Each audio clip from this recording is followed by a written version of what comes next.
News 18 India पहुंचा है नेपाल के पोखरा इलाके में। पहले हमने काठमांडू में इस पूरे मामले में सीमा हैदर और सचिन की पड़ताल की थी। अब हम पहुंचे हैं सीमा हैदर कैसे पाकिस्तान से नेपाल आए और नेपाल से काठमांडू से होते हुए पोखरा पहुंची। पोखरा में सृष्टि बस सर्विस से उसने बस ली, कैसे क्या कुछ हुआ इस पर बात करने के लिए हम बस के अंदर जो मैनेजर हैं उनसे बात करेंगे, क्योंकि सारी जानकारी जो है यहाँ पर सृष्टि बस सर्विस को पता थी और इसी वजह से हम चाहते हैं कि यहाँ पर बात करें, उस जानकारी को जुटाएं, क्योंकि न्यूज़ 18 इंडिया पहला ऐसा चैनल है जो बात करके पूरी पड़ताल पर आपको जानकारी देगा और ये बताएगा कि कैसे ये सब कुछ हुआ, कैसे सीमा हैदर यहाँ पर पहुँची और पोखरा से कैसे प्लानिंग करी। हमारे साथ बात करने के लिए यहाँ पर मिस्टर प्रसन्न स्टाफ हूँ इधर। हाँ, स्टाफ हैं यहाँ पर जो प्रसन्ना जी हैं। प्रसन्ना जी ये बताइए, सीमा हैदर का जो मामला है आपने देखा होगा, काफ़ी चर्चित इस वक्त है भारत और नेपाल में, तो कब ये आपके संपर्क में आए थे, कैसे उन्होंने टिकटिंग करी? हाँ, ट्वेल्थ में किधर से गई थी वो।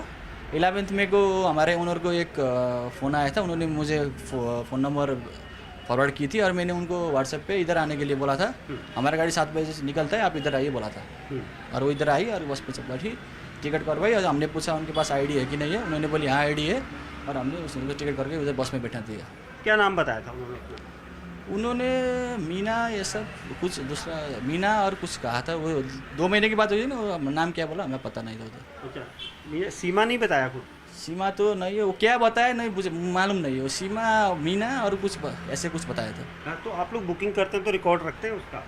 और रिकॉर्ड तो हमारा वो जो सारे आदमी बस पे बैठते और बस पे जो स्टाफ लोग होते वो नेम लिस्ट बनाते हैं और वो कौन सा देश का है वो क्या है वो बस वाले करते हैं, बस में जो स्टाफ होता है ना वो लोग करते हैं। तो आपके पास संपर्क में आई थी तो कितने में ये बुकिंग हुई थी और कितने लोगों की हुई थी? हाँ, मुझे लगता है उन्होंने 4 सीट बुक किया था।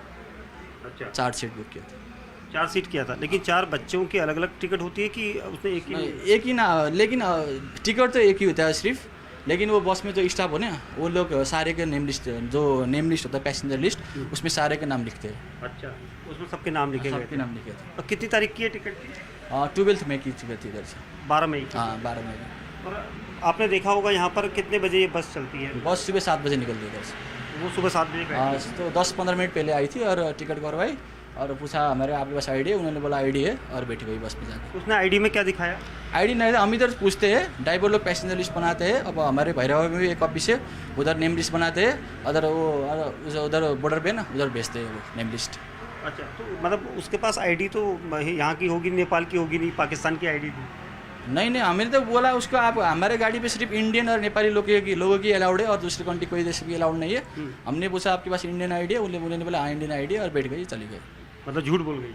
झूठ बोली क्या बोली वो हमें तो मालूम नहीं है। अपने बच्चों के क्या नाम बताए थे उन्होंने? बच्चों के नाम थे, हम इधर नहीं लिखते और बस वाले स्टाफ लोग हैं ना वो टिपते, उन्होंने क्या टिपा मुझे मालूम नहीं। अच्छा, कितना टिकट होता है यहाँ से अगर वहाँ जाएंगे? 5000 नेपाली है का।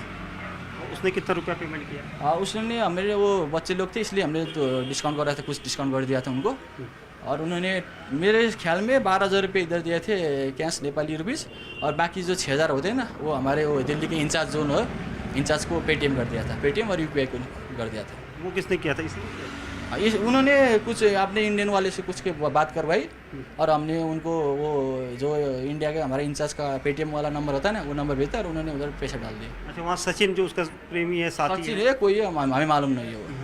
कुल 18,000 रुपये में टिकट की बात हुई? हाँ, कुल 18,000। तो ये उसने नेपाली करेंसी में? हाँ, नेपाली को इसमें कुछ पैसे नेपाली में दिए और बाकी जो 6,000 रुपये है वो पेटीएम कर दिए। हाँ, आइडेंटिटी उसने बताई नहीं, डिस्क्लोज नहीं करी? आइडेंटिटी हम पूछते हैं उनको आपके पास आईडी है कि नहीं है और उधर हमारे जो बस में स्टाफ है ना वो लोग सारे पैसेंजर के लिस्ट कौन सा देश का है, उम्र कितना है, मेल है फीमेल है और नाम लिखते हैं और वो उधर बॉर्डर पे भेजते हैं। अच्छा, तो यहाँ से सुबह 7 बजे बस चलेगी लेकर? हाँ, सुबह 7 बजे ऐसे निकल गए और वो क्या हुआ हमें पता नहीं है। तो बॉर्डर, यहाँ से बॉर्डर कितना दूर है? यहाँ से बॉर्डर तो 280 किलोमीटर पड़ता है। कौन सा बॉर्डर से निकली आपकी बस? सिद्धार्थ नगर बॉर्डर से। सिद्धार्थनगर से होते हुए यूपी में दाखिल हुई? हाँ, यूपी से और आगरा से और दिल्ली, लखनऊ आगरा दिल्ली जाए ऐसे रूट पे जाती? हाँ, ऐसे रूट पे जाती है। रोजाना बस निकलती है आप लोग? हाँ, रोज़ निकलती है। अच्छा, उस दिन जिस दिन सीमा हैदर गई थी कितनी सवारियाँ होंगी गाड़ी में? उससे ड्राइवर स्टाफ ने बोला था 36 लोग थे, 36 लोग बस 37 सीट होता है, 36 लोग। आप लोगों को तो काफ़ी अनुभव है, इतने समय से ट्रैवल एजेंसी आप चला रहे हैं, तो क्योंकि जो बस सेवा है ये तो भारत और नेपाल के नागरिकों के लिए है, क्योंकि सिर्फ मैत्री सेवा बताया गया है, तो इसमें ये अवैध रूप से इलीगल तरीके से चली, क्या चेकिंग नहीं हुई बस की? बस में तो बॉर्डर पे चेकिंग होता, वो तो क्या हुआ हमें तो कुछ नहीं मालूम है ना। हम तो सिर्फ बोलते हैं आपके पास आईडी होना है। हम नेपाली लोग हो और कोई इंडियन लोग, हम उन्हें बोलते हैं आप नेपाली लोग होते तो नागरिकता नेपाल का नागरिकता वो लेके जाने बोलते हैं, और इंडियन लोग है तो आपके पास आईडी है, वोटर आईडी अथवा आपके पास आधार कार्ड कोई भी हो, वो आपको बॉर्डर में दिखाना पड़ेगा। हम सिर्फ इतना कहते हैं। अच्छा, तो आपने बताया कि उसने बताया था कि आप उसके पास इंडियन वोटर आईडी कार्ड है या आईडी जो भी है। हमने बोला उसको तुम्हारा आपके पास आईडी होना चाहिए, आपके बॉर्डर में दिखाना पड़ेगा, एक आता है। उसके पास नहीं थी, लेकिन उसने बोल दिया कि इंडियन आईडी है। हाँ बोला, और कुछ उसने झूठ बोला और क्या बोला हमें कोई मालूम नहीं। अपने को भी इंडियन बताया था उसने? हाँ इंडियन बताया था हमें। हमारे गाड़ी में सिर्फ इंडियन और दूसरा इंडियन और नेपाली बैग दूसरा कंट्री के नहीं लाने का। अच्छा, परमिट पे ही वही बताया। परमिट ही वही होता है। तो यहाँ पर अगर आईडी चेक कर लेते तो यहीं रोकी जाती है। है ना, वो आईडी दिखाती है तो हम तो सिर्फ बोलते हैं ना उनको आपको बॉर्डर पे दिखाना है, और आईडी को लिए तो हमको कुछ मालूम नहीं है। तो ये बॉर्डर पार करके कैसे निकल गए? क्योंकि आपने बोला आईडी वहाँ पर चेक होती है, आप यहाँ से एक लिस्ट वो भेजते तो हैं। हमारा कुछ मालूम नहीं है, वो क्या आईडी दिखाया कैसे, हमको तो स्टाफ लोग जानते हैं वो लोग। उस बस में गई थी तो उस बस के ड्राइवर और कंडक्टर कौन थे? ड्राइवर हमारे इधर भी ड्राइवर ही थे, वो अभी इंडिया में ही है। अच्छा, इंडिया में है? दिल्ली में ही है। दिल्ली में? हाँ दिल्ली में। क्या बस आज लेकर गए या वहीं पर है? नहीं वहीं पे 2 दिन पहले गए थे, वहीं पे है। अच्छा, उनसे पूछताछ हाँ, पूछताछ हुई है। पुलिस की ना? हाँ और ड्राइवर और कंडक्टर दोनों से हो रही है? हाँ हो रही है, मुझे मालूम नहीं वो तो। क्या लेकिन नाम है उनके? देवेंद्र है? क्या नाम है ड्राइवर का? राजू अधिकारी। राजू अधिकारी? और राजू और रामचंद्र कुछ है ऐसे।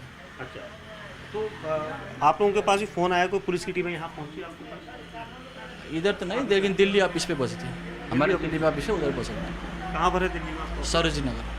वहाँ पहुँची है? हाँ पहुँचे। कब पहुँची थी? कब पहुँची तो नहीं है, लेकिन उन्होंने कहा था पुलिस आई है इधर, बोले दिल्ली ऑफिस पे। आज आई है, कल आई है? आज नहीं, मुझे मालूम नहीं, 2-4 दिन पहले आई थी।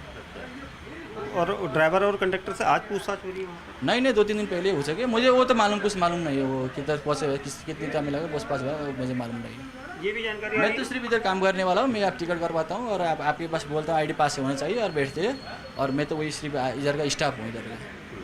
अरे इस मतलब जो आपके ओनर है उनका क्या नाम है? उनका नाम कृष्ण प्रसाद पवेल है। क्या वो भारत गए हैं आज? नहीं नेपाली नहीं है। नेपाल है? क्या उनसे भी कोई फ़ोन वगैरह कोई कांटेक्ट? वो होगा मुझे मालूम नहीं है, वो मुझे डिटेल्स में मालूम नहीं है। एक फ़ोन के जरिए आप दिखा रहे थे कि उस पर तो हमने सिर्फ बोला था उनको इधर आने के लिए, उधर लोकेशन उन्होंने बोला, मुझे मालूम नहीं है किधर आने के लिए। हमने बोला था उनको इधर आइए, इधर से बस छूटता है, इधर सुबह 7 बजे आइए, इतना ही गया था उसमें। कब आया था मैसेज? मैसेज कब नहीं आया था, रात को हमने बोला था आपको इधर आना पड़ेगा, गाड़ी इधर से छूटता है, आप इधर आइए, सिर्फ यही बोला था। नेपाली नंबर से आया था? नेपाली नंबर से आया था। अच्छा, हाँ तो उसके बाद वो लोग यहाँ पर आए और यहाँ निकल पे आए, टिकट करवाया और हमने पूछा आइडिया कि नहीं, वो लोग आए और बस में बैठ गए चले गए, और बाकी लोग तो क्या हुआ अब स्टाफ लोग को बताइए। रात को यहाँ किस होटल में रही थी कुछ? वो मालूम नहीं है, सुबह इधर टैक्सी पे आई थी और मालूम नहीं है मुझे वो कौन से होटल पे क्या होटल पे। अच्छा, तो अब कोई रिकॉर्ड आप लोग दिखा सकते हैं कि जो कोई नाम रिकॉर्ड तो हमारे वो स्टाफ के पास होता है, वो कितने आदमी लेके गए, नाम क्या क्या नाम के लेके गए, वो स्टाफ के पास होता है, इधर नहीं कुछ नहीं होता है। आपको लगता है कि उसने भारत और जो नेपाल के मैत्री संबंध है, जो बस से वो आ जाती है, उसका गलत इस्तेमाल किया है? किया होगा तो अब क्या हुआ, वो दाखिला ही नहीं हो सकती ना अगर पाकिस्तानी और कुछ 10 कंट्री के होता है, तो कुछ दिखाया होगा बॉर्डर पे। तो शुक्रिया हमसे बात करने के लिए। प्रसन्ना गौतम है जो यहाँ पर स्टाफ हैं, और इनके जरिए ही यहाँ पर सीमा हैदर पहुँची थी, और इन्होंने जब आईडी मांगी, क्योंकि इनका ये दावा है कि यहाँ पर हमेशा भारत और नेपाल के ही नागरिकों की यहाँ से आवाजाही, और जैसे भारत गए हैं नेपाल के नागरिक और नेपाल से भारत आए हैं और भारत से नेपाल आए हैं, इन्हीं नागरिकों को यहाँ पर परमिशन होती है, क्योंकि उनके आईडी कार्ड से ही काम चल जाता है। लेकिन सीमा हैदर जब यहाँ से निकली थी तो उसने ख़ास तौर से प्रसन्ना गौतम को व्हाट्सअप किया, और व्हाट्सअप करने के बाद उन्हें दिखाया कि यहाँ पर जो है वो यहाँ पर आएँ और यहाँ पर से टिकट लें। प्रसन्ना जी, एक चीज़ और पूछनी थी, अगर वो व्हाट्सअप दिखा सके हमारे दर्शकों को, आपके पास कल आप दिखा रहे थे तो थोड़ा सा हम चाहते हैं कि हमने उस पर कुछ नहीं किया था, हमने बोला उनको इधर आने के लिए, इधर से गाड़ी लोकेशन भेजा है सिर्फ, और कुछ नहीं, बात नहीं। लोकेशन भेजा। शुक्रिया हमसे बात करने के। तो प्रसन्ना गौतम ने ये खुलासा किया कि जो उन्होंने दावा किया कि उनके पास इंडियन आईडी है, और इसी वजह से सीमा हैदर अपने 4 बच्चों के साथ यहाँ से भारत की तरफ चलेगी। बॉर्डर पर हालांकि सुरक्षा चेकिंग होती है, लेकिन जिस तरह से प्रसन्ना ने बताया कि उनकी तरफ से यहाँ से पूरी जाँच परख जाती है, आईडी पूछा जाता है, आईडी होती है तो आईडी के साथ बिठा दिया जाता है, लेकिन चेकिंग जो होती है वो सीमा पार यानी बॉर्डर के पास होती है। बॉर्डर पर चाहे वो एसएसबी नेपाल हो या फिर भारत हो, वहाँ पर चेकिंग होती है। वहाँ पर कैसे चेकिंग की गई, क्या किसी एजेंट के थ्रू वो पार हो गई या फिर बस चालक ने किसी से बात करवाई, ये सारी जो है अभी जांच चल रही है। वहीं प्रसन्ना जी, क्या कोई एजेंट भी और था, कोई आपसे कांटेक्ट था उसका? नहीं कोई कांटेक्ट नहीं है मेरे पास, मालूम नहीं। कोई और नंबर था आपको कॉल नहीं करने नहीं के लिए ना? नहीं नहीं आया कुछ। उसके पति का दिल्ली से ऐसे उन्होंने हमारे जो ओनर साहब है पहले उनको फ़ोन आया था, उन्होंने मुझे बोला कि उसको लोकेशन भेज दो, वो कल दिल्ली जा रही है, दिल्ली जाने के लिए टिकट पूछ रही है, उनको लोकेशन भेज दो बोला था उन्होंने, और हमने वही किया था सिर्फ। अच्छा, और ये टिकट ओवरऑल बुक किसने करवाई थी? पहले ऑनलाइन होती होगी ना?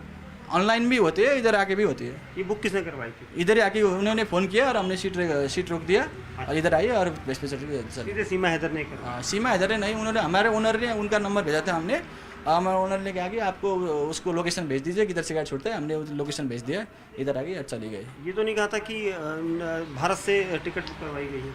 टिकट तो वो तो ओनर की पूछना पड़ेगा, वो कैसे फोन आई, वो तो ओनर की बनाई। शुक्रिया हमसे बात करने के लिए। तो ये प्रसन्ना थे जिन्होंने बड़ा खुलासा किया न्यूज़ 18 इंडिया की कैमरे पर कि उन्होंने सीमा हैदर और उसके बच्चों की आइडेंटिटी मांगी थी, क्योंकि यहाँ पर सिर्फ नेपाली नागरिक या फिर भारतीय नागरिकों को ही उस बस में जाने की परमिशन है, क्योंकि वहाँ पर वोटर ID कार्ड दिखाकर यहाँ पर लोगों को ले जाया जाता है। लेकिन सीमा हैदर ने यहाँ पर ट्रैवल एजेंसी से भी झूठ बोला और यहाँ पर उन्हें गलत नाम बताया, साथ ही ये बताया कि उनके पास भारतीय आइडेंटिटी है, और इसी वजह से इसी धोखे में जो ट्रैवल एजेंसी थी उनका ये कहना है कि वो यहाँ से बॉर्डर पार करके गई। फिलहाल इस पूरे मामले में अभी भी जांच जारी है, क्योंकि उनके जो यहाँ सृष्टि बस सर्विस है, इनका एक ऑफिस दिल्ली के सरोजनी नगर इलाके में है, और वहाँ पर भी ड्राइवर और कंडक्टर से पुलिस के द्वारा पूछताछ की गई है, और ये जाँच अभी भी इसी तरह से जारी है। कैमरामैन विमल के साथ दीपक बिष्ट, न्यूज़ 18 इंडिया, पोखरा, नेपाल।